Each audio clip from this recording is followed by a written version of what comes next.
Welcome to ATR 710 Athletic Training Pedagogical Studies. My name is Dr. Jim Ave, and I'm the instructor for this class.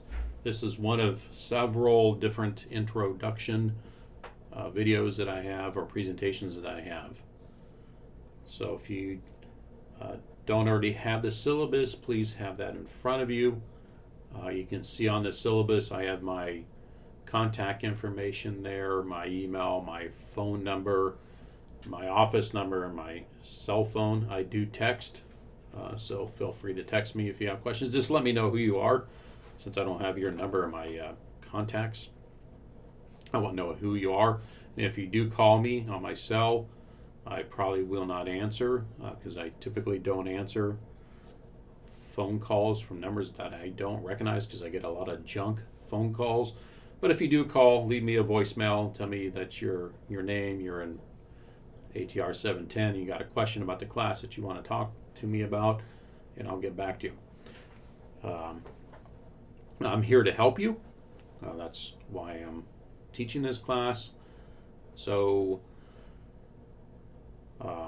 if you do have questions about the assignments in class, I would recommend using the question and answer form.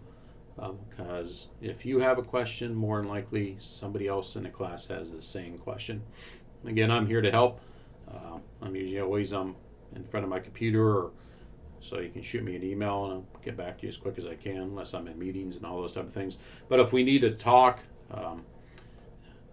it might be best if we just set up a time that we can talk on the phone, or if you're local, to come by and see me. So I can dedicate the time to take care of the issue, so I can help you. I talk about this a little bit more in another one of the other overviews of our class. I'm not going to go over each one of these questions. You can see this on the syllabus. These are the questions that I have that we were going to address in our class. I turned these questions into our learning objectives. Since we're talking about how to teach, I'm trying to model how to be an excellent teacher. I don't know if I am, but I'm trying to. And one of the books that we're going to use is What the Best College Teachers Do. Again, I'm going to get more into why I developed a class like this in one of the other presentations. But in What the Best College Teachers Do, I'm trying to model this in this class by using what Dr. Bain has discovered through his research, by the way I've developed this class and the way I'm helping you learn how to teach. The other book that we're using in this class is a PE teaching book. It's called Teaching Physical Education by Masta Moston and Sarah Ashworth. It's a free book. I provide you the link for that. Why in the world am I having you use a PE book? For several reasons. One, a lot of the teaching methods that are used in athletic training and education come from physical education and medical education, but a lot of the psychomotor skills, the skills that we do, the taping, all the different clinical special tests and all those type of things, those are all skills, psychomotor skills.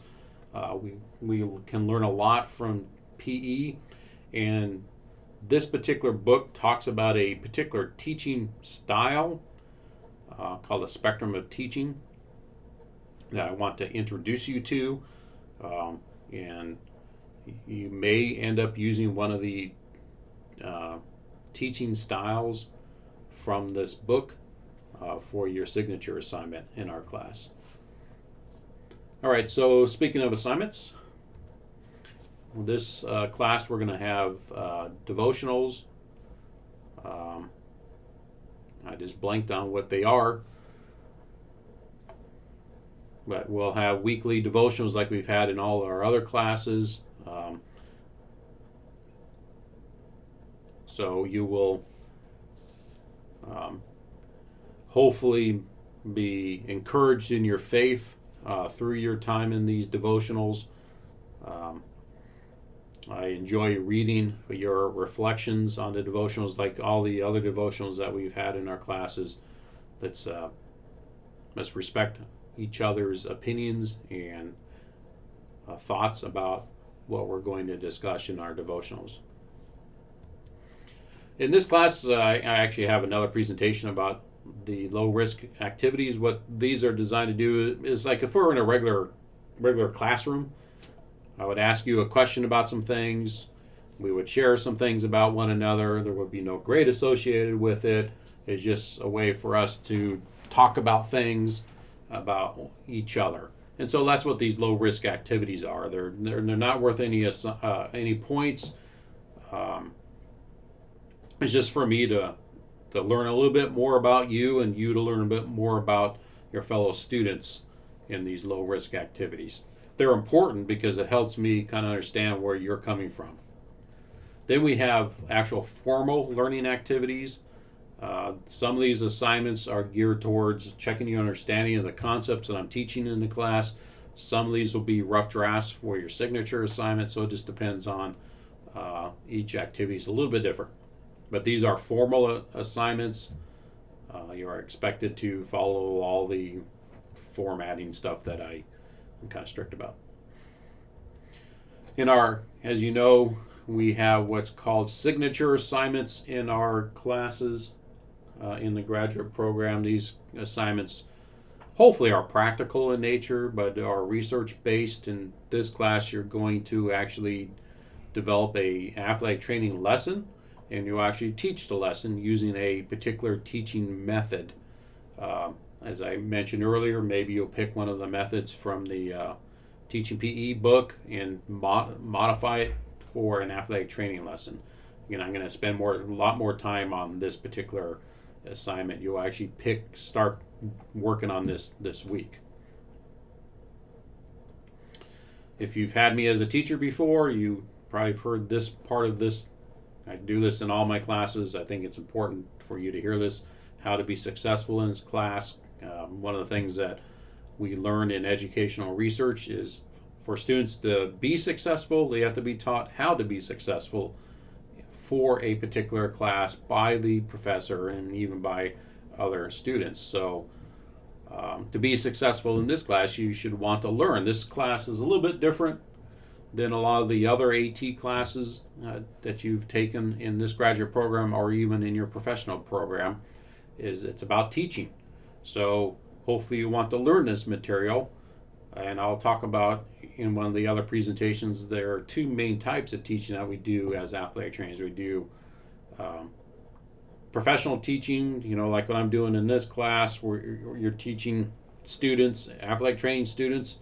Maybe you're a preceptor, or you're actually teaching in a high school sport medicine class or an athletic training class, or you're a college professor like me, and that's formal teaching. Then there's informal teaching where you're working with a patient, or your brother or sister-in-law or something like that is asking you a question about an injury. So hopefully you want to learn how to teach, because we do this in our profession. We do teach clinically, professionally, and informally. So hopefully you want to learn how to do this. Ask questions. If you're not sure what I expect of you, please ask. That's what I'm here for, is to help you, to guide you, to facilitate your learning. Time management. You guys are busy and working a lot of hours as athletic trainers most of the time, or all the other different type of things that you may have to do in your life. Schedule time in your daily schedule to work on the course. That's true for this class and every class that you are enrolled in our program. Do a little bit every single day, so it's not so daunting when you get to the end of the week. Course requirements. Again, this is a repeat of if you've been in my classes before. Submit assignments on time. If something's going on, really busy at work, not feeling well, whatever it is, just let me know. We are in a post-professional program, which means it's still a professional program. We all are professionals. We all are adults. So let's treat each other as adults. If something's going on, just let me know. And you get sick, let me know. I'll have some grace, but if it's a habitual thing, it's a different story. But something's going on, just let me know. But submit stuff on time. I don't like to give people grade reductions for late submissions, but if it's a habit, I will.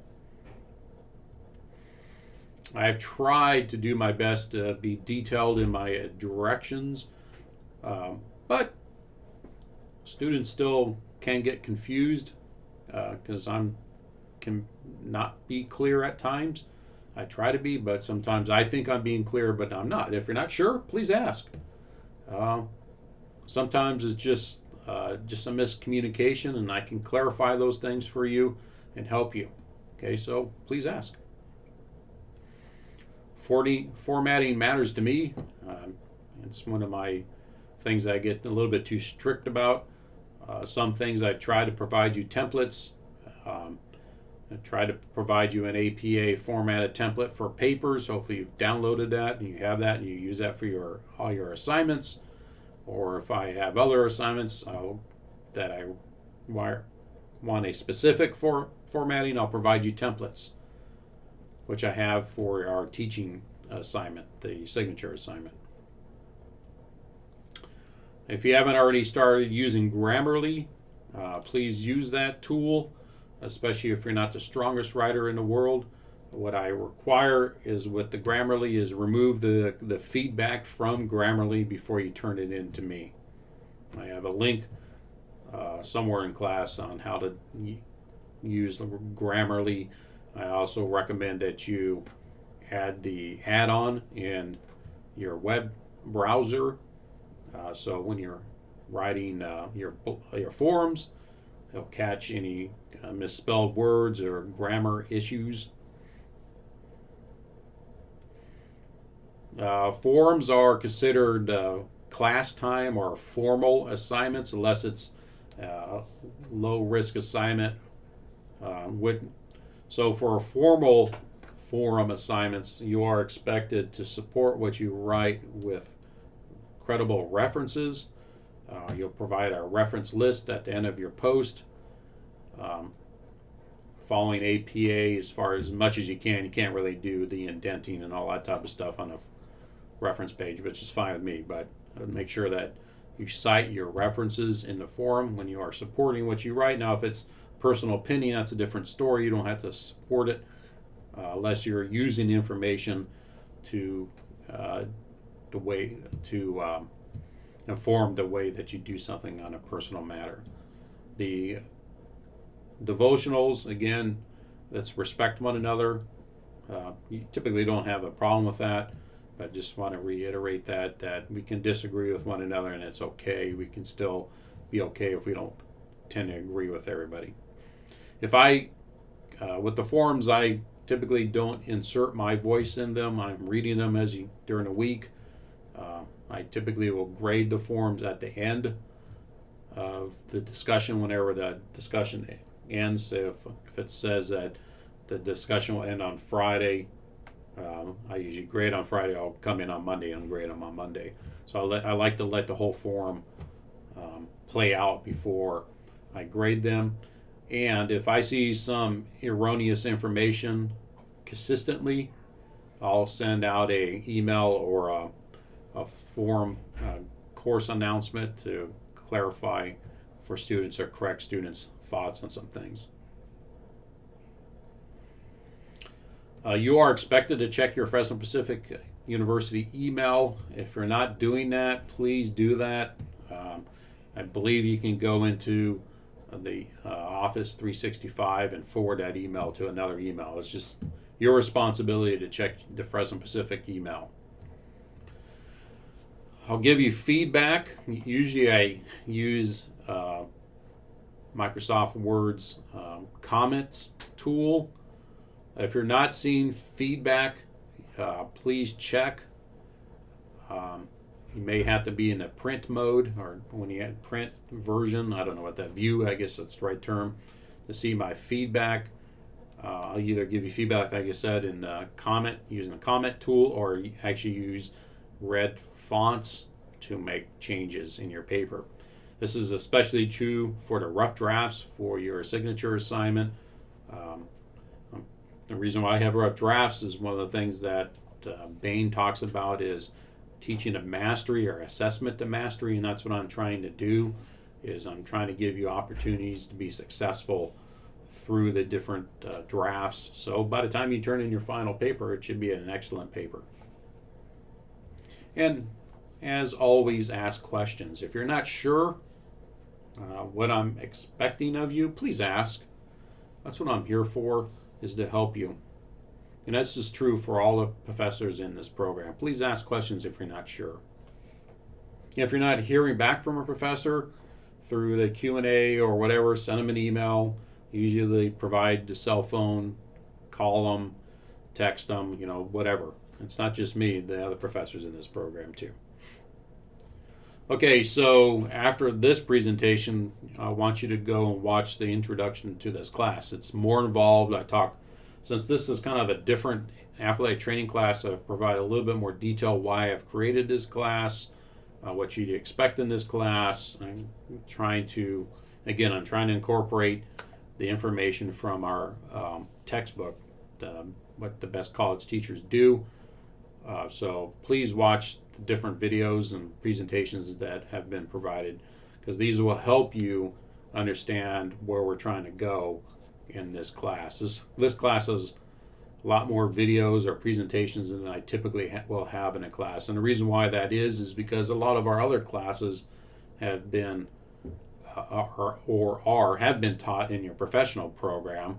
This is a class that you never, like our research methods class, you've never taken a class probably like this before. So I want to make sure that I provide you the information that you need to understand where we're going and what this information is about.